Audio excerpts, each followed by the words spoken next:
Vamos orar então neste momento, pedindo que Deus fale conosco através da tua palavra. Aonde você estiver, repita comigo e diga assim: Senhor Jesus, fala comigo agora, não o que eu gostaria de ouvir, mas o que eu preciso ouvir. Eu repreendo toda ação maligna contra a palavra de Deus, em nome de Jesus. Amém. Vamos ler então o livro de 2 Coríntios, capítulo 12, a partir do verso 7. Diz o seguinte: para impedir que eu me exaltasse por causa da grandeza dessas revelações, foi-me dado um espinho na carne, um mensageiro de Satanás, para me atormentar. 3 vezes roguei ao Senhor que o tirasse de mim, mas ele me disse: minha graça é suficiente a você, pois o meu poder se aperfeiçoa na fraqueza. Portanto, eu me gloriarei ainda mais alegremente em minhas fraquezas, para que o poder de Cristo repouse em mim. Versículo 10, por isso, por amor de Cristo, regozijo-me nas fraquezas, nos insultos, nas necessidades, nas perseguições, nas angústias, pois quando sou fraco, é que sou forte. Vamos repetir todos juntos, aí aonde você estiver, essa última frase, e eu falo e vocês repetem, tá bom? Diga assim comigo: pois quando sou fraco, é que sou forte. Mais uma vez, para o diabo ouvir, vamos lá. Pois quando sou fraco, é que sou forte. Dá um glória a Deus aí. Quando nós damos a glória para o nosso Deus, Ele derrama a sua glória para nós. Esse texto, irmãos, da palavra de Deus, é um dos textos mais misteriosos de toda a palavra, de toda a Bíblia, pois ele relata que o apóstolo Paulo, ele faz um pedido a Deus. Ele pede que Deus remova uma adversidade na vida dele, que ele coloca aqui uma espécie de um apelido para essa adversidade. Ele vem chamar ela de um espinho na carne. Você já teve um espinho, às vezes na mão, pequeno, grande, realmente incomoda, né, gente? E aquilo era algo que incomodava muito Paulo. Provavelmente Paulo, ele imaginava, ele pensava que se aquilo pudesse ser removido da vida dele, ele poderia ser mais feliz, ele poderia ser muito mais produtivo. E ele ora a Deus uma vez, ele ora a Deus 2, ele ora 3, dá-nos o sentido que ele orava constantemente, até que ele obteve uma resposta de Deus, uma resposta surpreendente. Deus diz então para ele: não, Paulo, eu não vou remover esse espinho na sua vida. E eu falei que ela é misteriosa porque a gente não sabe o que é esse espinho. Muitos tentam especular o que era, alguns acham que era uma enfermidade física, outros acham que era uma pessoa que constantemente criticava, mas nós não sabemos. E além desse mistério de nós não sabermos o que era, ainda também é intrigante, porque por que Deus não atendeu aquele pedido de Paulo? Por que Deus não deu aquilo que Paulo achava que seria tão importante para ele? Sabe, irmãos, receber um não é algo muito difícil. A vida é feita de nãos também. É muito gostoso quando a gente recebe um sim. É muito gostoso quando as coisas elas fluem de uma forma tão ali, do jeito que a gente gosta, da forma como a gente planejava, da forma que a gente imaginava, mas como mexe com a gente, como realmente nos frustra, quando as situações não acontecem como nós gostaríamos. Quando é ruim a gente receber o não de um pai, não é mesmo? O não do pai, o não da mãe. Aliás, o não geralmente, né, é a maioria das crianças, os bebês, é a primeira palavra que eles aprendem é o não, e depois é papai lindo, né, irmãos? Eu acho que toda criança devia aprender papai lindo primeiramente, mas geralmente é não. A primeira palavrinha que a criança começa a dizer. Receber não de um chefe, quando diz: olha, não quero que você faça isso, não faz assim desse jeito. Receber um não de uma moça que você está apaixonada, receber aí um não de um rapaz, receber o não de um RH de uma empresa naquele processo seletivo que você não passou, receber um não de um tratamento do médico que diz: olha, não há mais o que fazer, receber um não de uma sentença de um juiz, e até mesmo, muitas vezes, de Deus, dizendo: não, meu filho, isso aqui eu acho que eu não vou fazer para você agora, ou não vai ser desse jeito. Irmãos, lidar com os nãos é um grande processo de maturidade. Lidar com o não, ele revela aquilo que está dentro de nós, porque o não ele mostra, ele externa realmente o que estamos ali e que nós temos dentro de cada um de nós. Eu, por exemplo, há cerca de 3 anos, eu tenho pedido algo para Deus. E nesses 3 anos, Deus tem me dito não. Não quero que você faça isso. Um projeto pessoal. E como dói, porque na minha mente eu acho que aquilo seria o melhor. Como também foi ali na vida de Paulo, quando ele pensava que se Deus atendesse ali. Sabe, irmãos, muitas vezes nós entramos assim em colapso mental e psicológico, emocional, quando esses nãos acontecem em nossa vida. Muitos eles entram de um desânimo profundo e intenso em seu ser, porque na mente deles, preste atenção nisso, foi criado um cenário que se aquilo acontecesse, daquele desejo, daquela forma, ali a vida seria tão mais fácil, mas quando não acontece aquilo, quando aquela resposta ali não chega, quando acontece de forma inesperada, aquilo trava a pessoa, e muitos estão com as suas vidas travadas, com suas vidas amarradas, ou até vivendo, mas de forma extremamente amargurados, decepcionados, muitas vezes com Deus, com as pessoas, decepcionados com a vida, muitas vezes não acreditam em mais nada na vida. Nós precisamos, irmãos, aprender a reagir de uma forma correta em relação àquilo que acontece na nossa vida, que é contra o que nós gostaríamos. Não permita que nenhuma adversidade atrapalhe você, trave, paralise você. Não permita que esses nãos te escravizem, mas continue se movimentando para frente, para um futuro novo na sua vida. E o que Deus então diz para Paulo? Deus disse para Paulo aqui no versículo 9, Paulo, a minha graça é suficiente para você. Em outras palavras, Deus está dizendo, Paulo, olha, é o seguinte, eu não vou remover essa adversidade da sua vida. Essa adversidade você vai ter que passar por ela. Existem, irmãos, situações que nós temos que simplesmente passar. Há outras que muitas vezes Deus remove, Deus tira do nosso caminho, porém há lutas, há tribulações que nós precisaremos passar. Como diz ali o Salmo capítulo 23, verso 4, ainda que eu passe por um vale de sombra da morte, eu não temo mal algum, porque Deus está comigo, a tua vara e o teu cajado me consolam. Mas o versículo diz, ainda que eu passe, há vales que precisarão ser passados. E nós não devemos permitir a tristeza por causa disso, porque assim como Deus disse a Paulo, Ele diz a mim, a você nessa noite, meu filho, talvez eu não vou evitar, talvez eu não vou tirar esse vale, talvez você realmente vai ter que passar por ele, mas tem algo que já está meu com você, que vai te dar a força e a competência e a capacidade para passar este vale. Então a Bíblia vem dizer, Paulo, e Deus diz para você, meu filho e minha filha, a minha graça é suficiente. Você tem a minha graça, e com a minha graça sobre você, você pode sim atravessar isso. E o que é essa graça de Deus? A graça de Deus, irmãos, é o favor imerecido de Deus, é o amor que Deus tem por cada um de nós, incondicional, um amor inexplicável, um amor que é baseado não nas realizações. Se você realizar boas obras, Deus não vai te amar mais, mas também os teus erros e tuas falhas não fazem Deus te amar menos.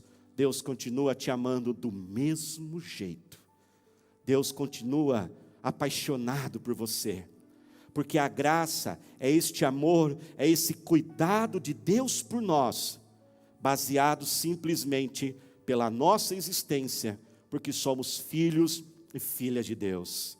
Eu nunca vou me esquecer quando os meus filhos nasceram, e ainda no hospital, ali recém-nascidos, eu peguei a minha filha tão linda, e na hora que eu olhei aquela beleza na minha filha, falei, graças a Deus puxou a mãe. Que bom, né, irmãos? Glória a Deus por isso. Quando eu olhei o meu filho lindo, aí eu disse, puxou o pai, né, irmãos? Tem que ter um pouquinho para mim também, né?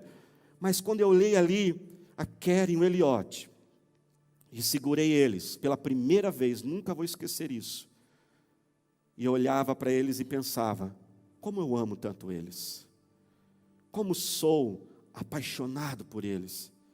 E eu comecei a meditar, o que eles tinham feito por mim, que realizações, elogios, que talvez provas, notas boas na escola, o que eles fizeram para trazer tanta alegria ao meu coração. Eles não tinham feito nada. Aliás, na verdade, né, irmãos, os filhos nem lá já dão muita despesa, né? Só tinham dado despesa, mas eles eram já amados. O fato deles existirem e serem meus filhos já trazia o meu amor por eles. Eles tinham um pai agora que ia cuidar deles e cuida deles. Você não está sozinho. Você não está jogado neste mundo. Você não está largado nessa tua dificuldade. Talvez terá que passar por ela.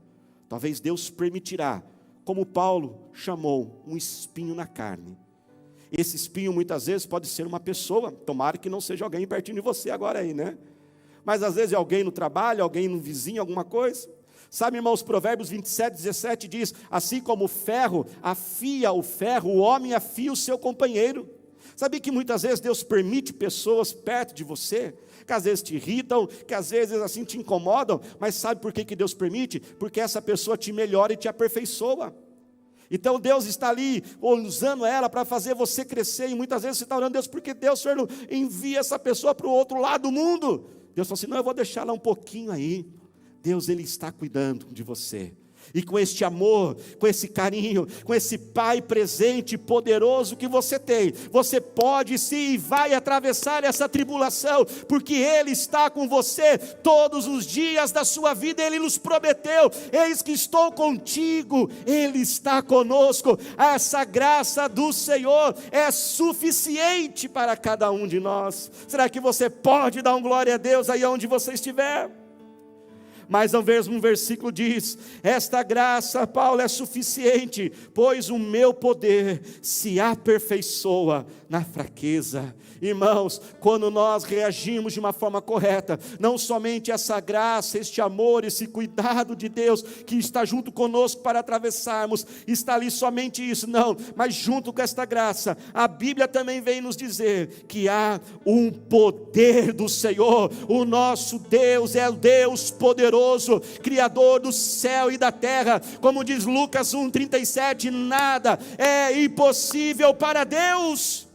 Nós temos que confiar, irmãos. O homem pode ter dito não, o homem pode ter colocado ali um ponto final, mas sabia que Jesus tem uma borracha muito especial, a borracha da reconstrução, a borracha que reescreve a nossa vida, e aonde pessoas colocaram um ponto final, Ele apaga aquele ponto, coloca uma vírgula e diz: eis que faço nova todas as coisas na sua vida. Ele é o Deus do poder, descanse neste poder.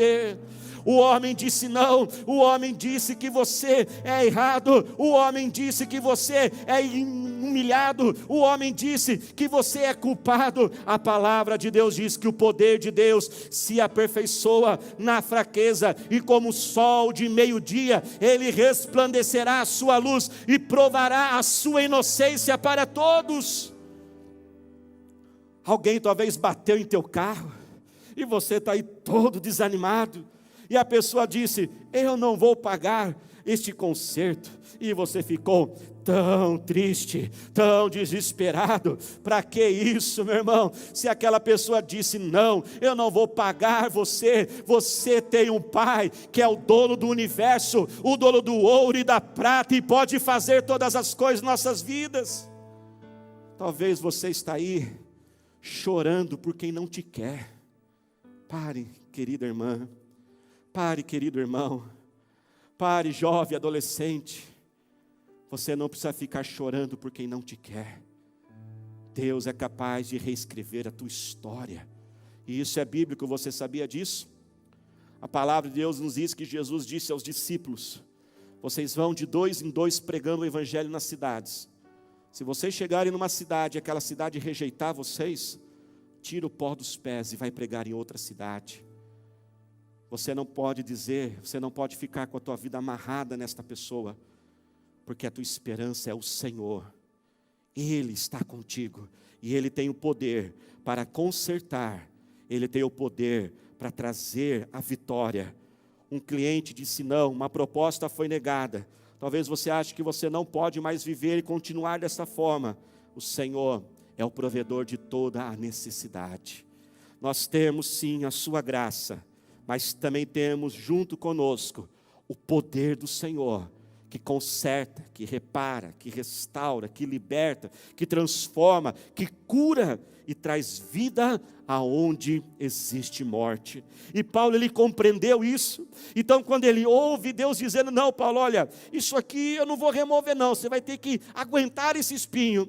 Então agora ele começa a compreender que ele tem a graça e o poder. Então ele começa agora a mover a sua vida em alegria e felicidade. Ele não permite a tristeza, ele não permite o desânimo, ele quer saber do ele começa a pensar: quer saber de uma coisa? Esse espinho está na minha vida, eu vou ter que suportar, mas eu vou vencer, porque a graça e o poder estão sobre mim, então eu vou me alegrar. Por isso no versículo 9, ele ainda diz: portanto, eu me gloriarei ainda mais alegremente em minhas fraquezas, para que o poder de Cristo repouse em mim. Ele começa a compreender que quanto mais difícil está, mais chegou a hora do Senhor agir, chegou a hora do Senhor operar. Reaja com alegria, permita agora um bom ânimo em teu coração, não fique ali desanimado, não fique entristecido, não reaja como uma criança mimada, mas reaja com maturidade.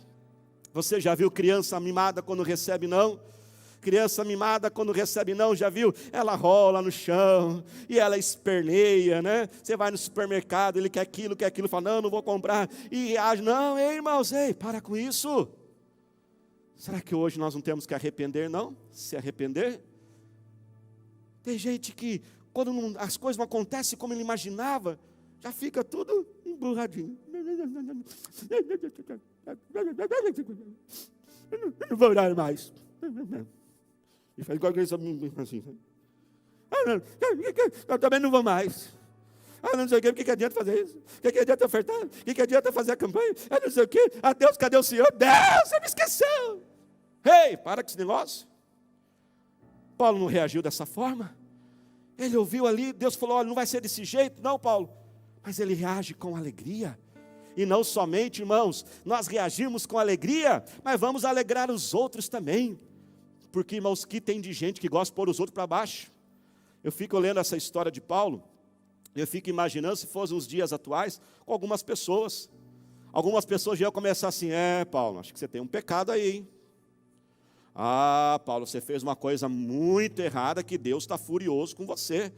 Já iam ficar trazendo culpas, acusações, já iam ficar fofocando daquilo que Paulo fez. Aliás, né, irmão, me perdoe, desculpa falar de fofoca, que eu esqueci, né? Porque fofoca não existe mais, né?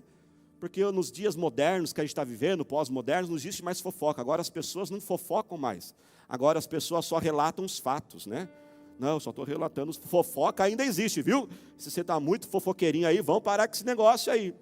Então, além de nós se alegrarmos, vamos alegrar os nossos irmãos, vamos alegrar aqueles que estão passando pelas adversidades, não vamos ficar colocando culpas, acusações e peso sobre as pessoas, mas vamos lembrá-las que a graça e o poder de Deus são suficientes para que nós possamos vencer qualquer batalha da nossa vida. Será que você pode dizer aleluia? Será que você pode dizer louvado seja o Senhor? E Paulo, irmãos, ele vai entendendo isso, e ele começa a compreender que quanto mais fraco ele está, então mais forte ele é. Por isso que lá no finalzinho do versículo 10, ele vem nos dizer: pois quando sou fraco, é que eu sou forte. Paulo começa a entender, irmãos, que quanto mais o cenário se complica, quanto mais os recursos são escassos, quanto mais portas se fecham, quanto mais as coisas vão dando errado, quanto mais chega ao ponto que ele não pode fazer mais nada,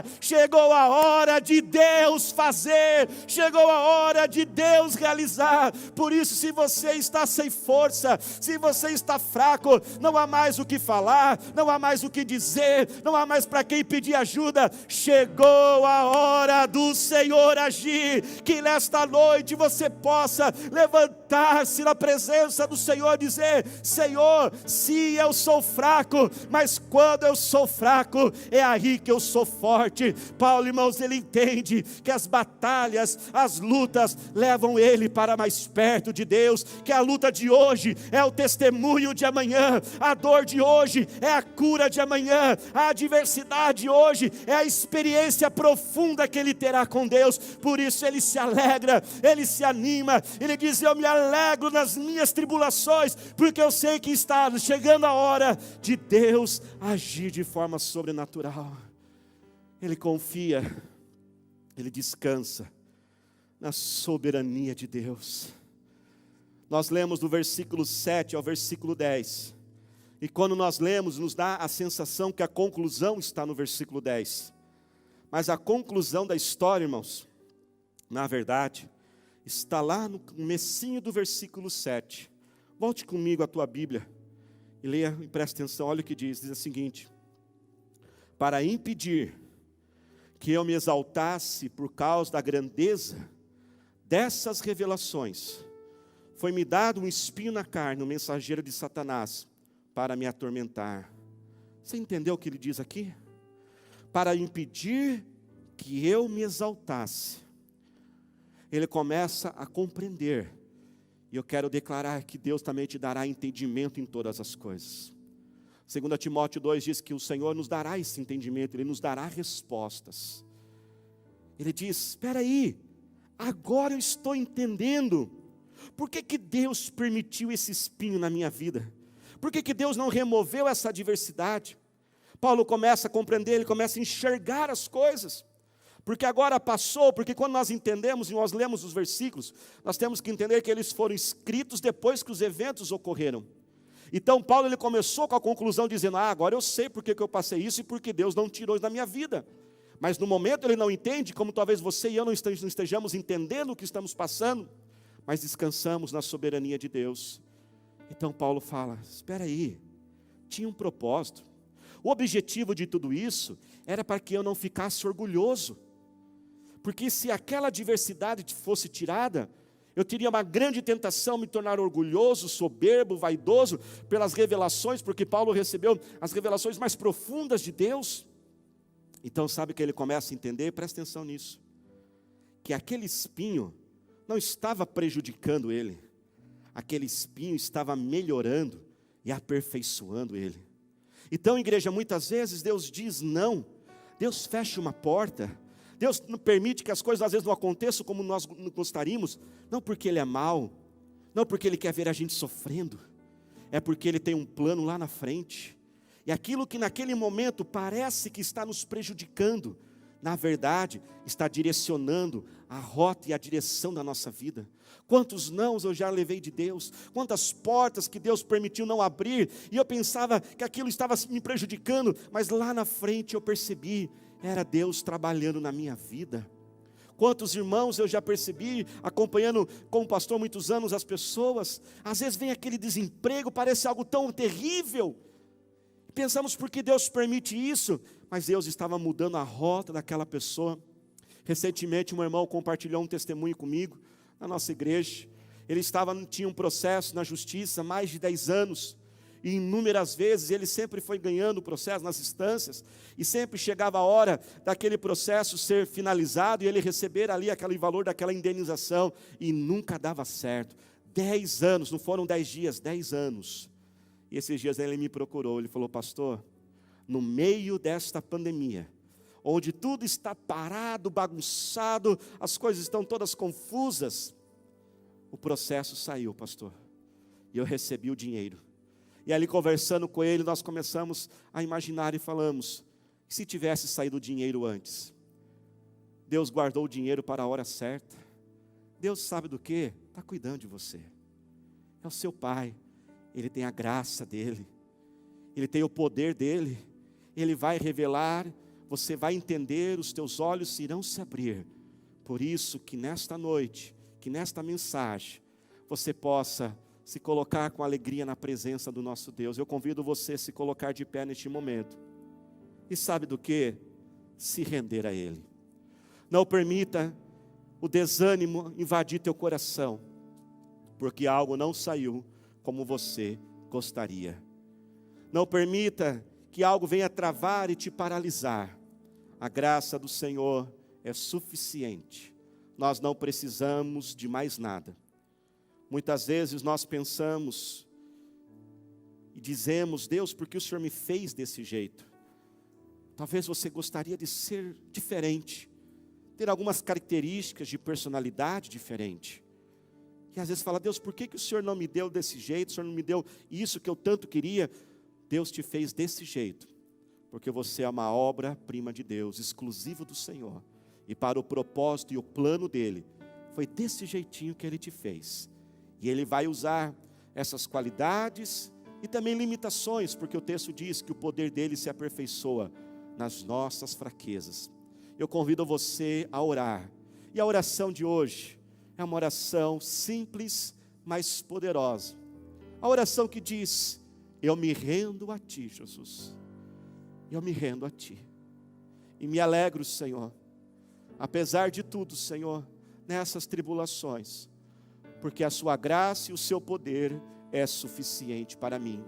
Uma oração simples e poderosa, mas que pode mudar sua vida. Poucas frases, na verdade apenas duas, que diz: eu não entendo, mas eu confio. Será que você pode falar com Deus agora? Pai, nós oramos a Ti neste momento. Eu quero orar, Senhor, por aqueles que estão tão desanimados. Um desânimo, Pai, profundo que invadiu, Senhor, a alma, Senhor. Porque talvez um sonho, um projeto, um casamento, uma família, um processo seletivo, Senhor Deus, talvez um processo na justiça, uma negociação, Senhor, talvez até mesmo um relacionamento, não saíram como ele imaginava, Senhor. E talvez agora, Pai, porque aquilo foi falado não, porque talvez aquilo, Senhor, se fechou, talvez ele está tão desanimado, porque ele pensa: como poderei ser feliz? Precisava daquilo acontecer. Na verdade, Pai, o que nós precisamos é da Tua graça e do Teu poder. Se tivermos a Tua graça e o Teu poder, Senhor, todas as coisas serão acrescentadas, Senhor. Eu não preciso, Deus, ó Pai, de mais dinheiro, eu não preciso, Senhor, daquela pessoa, eu não preciso daquele sim do homem, eu preciso do sim de Deus, ó Senhor. Por isso, Pai, eu te peço agora, venha, ó Pai, entrar agora no coração e no ser de cada pessoa, Deus. Ó Pai, remova agora esse desânimo, Senhor, que está paralisando ela agora, Senhor. Ó Pai, eu te peço agora, pega aquela borracha, Senhor, aquela borracha poderosa, espiritual, apaga aquele ponto final que o homem colocou, coloca uma vírgula, Deus, e comece agora a reescrever a história dessa pessoa, porque os melhores dias, os melhores anos ainda estão para serem vividos, Pai. Vamos nos arrepender, igreja. Se talvez nós temos reagido como uma criança mimada, fale agora com Deus. Pai, nós pedimos perdão ao Senhor por estarmos, ó Pai, reagindo como uma criança tão mimada, Senhor, emburrados, cara fechada. Talvez não queremos, ó Pai, mais se envolver contigo e com tuas coisas, Senhor, nos perdoa por isso, Senhor. Mas, ó Pai, que nós possamos agora clamar a Ti. Se tiver alguém junto com você agora, se for possível,